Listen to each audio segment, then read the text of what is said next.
For years, Jackson was Tommy's psychological anchor, a proof that he could be a good man. But in a single, brutal morning, that sanctuary is permanently shattered. When Abby executes Joel, Tommy is forced to relive his ultimate nightmare, but in reverse. 20 years prior, he watched Joel lose a daughter. Now, he watches Joel lose his life, while being completely helpless to stop it. Psychologically, this triggers an overwhelming wave of survivor's guilt. Why did Joel die while he was spared? Tommy's mind, which had fought so hard to move away from violence, suddenly cracks under the weight of this unresolved trauma. In the immediate aftermath, we see a crucial psychological conflict. When Ellie demands revenge, Tommy initially plays the role of the rational, older figure. He understands the cost of war. He wants to protect Ellie and respects his commitment to Maria. But this rationality is merely a psychological mask. Beneath the surface, the guilt is eating him alive. When Tommy slips away into the night, leaving Jackson behind, he initiates a dangerous psychological domino effect. He thinks he is protecting Ellie by leaving her a letter, trying to shoulder the burden of revenge alone.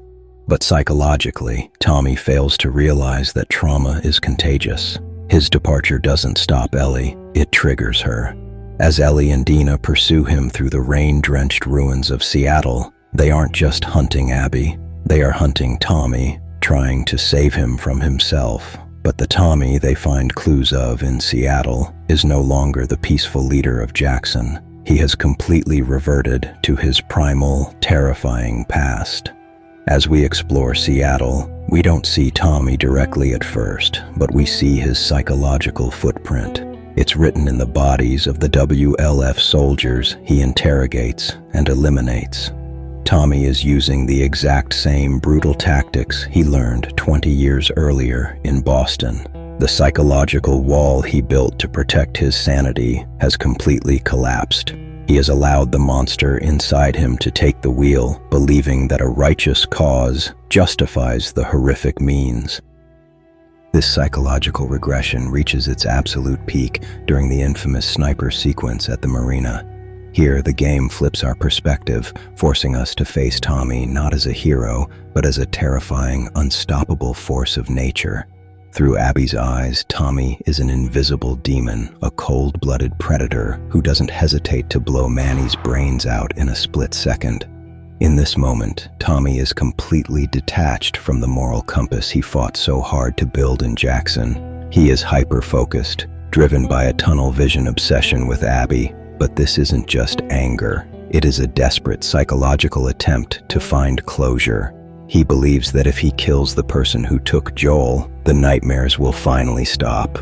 However, when Abby and Yara manage to overpower him and throw him into the ocean, Tommy's crusade is cut short. He survives the fall, but his psychological trajectory is permanently altered. He crossed the point of no return, unleashed his darkest self, and still failed to get the peace he was looking for. When Tommy finally reunites with Ellie at the aquarium, we witness a brief glimpse of the man he used to be.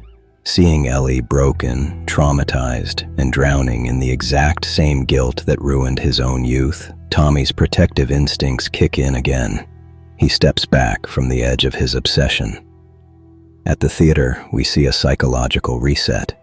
Tommy agrees to drop the vendetta. He realizes that the cost of this revenge is too high for Ellie and Dina. Psychologically, Tommy believes he has paid his debt to Joel by trying. He chooses mercy and survival over endless bloodshed. He is ready to take his family back to the safety of Jackson, attempting to rebuild the psychological sanctuary he lost. He thinks the nightmare is finally over. But in the world of The Last of Us, mercy often carries the heaviest price. Just as Tommy decides to heal, the consequences of his actions catch up to him. The theater ambush is a psychological and physical demolition of Tommy Miller. In a matter of seconds, he watches Jesse die, and as he desperately fights Abby, he is brutally overpowered. When Abby pulls the trigger, shooting him in the head, she doesn't just damage his body, she permanently alters his brain and his psyche. Tommy survives the bullet, but the man who was ready to forgive and return to Jackson dies on that theater floor. The physical trauma forces a radical, irreversible shift in his neurological and psychological makeup, leaving him trapped in a loop of permanent rage and resentment.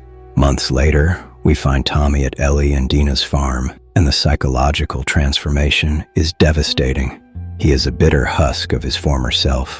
The physical scars, his ruined leg and blinded eye, are outward reflections of his destroyed mind. Tommy has lost everything: his health, his physical capability, and his marriage to Maria, as they are now separated. Because he can no longer physically hunt Abby himself, his obsession has morphed into a toxic, manipulative dependency. He projects his survivor's guilt onto Ellie, weaponizing the memory of Joel to force her into completing the cycle of violence. Psychologically, Tommy has become the very thing he fought against 20 years prior, a man completely consumed by nihilism and anger, unable to find meaning outside of death. His tragedy is absolute. He started his journey as the moral anchor of the Miller brothers, the man who built a society on hope. He ends it as a broken shadow, trapped forever in the nightmares he tried so desperately to escape.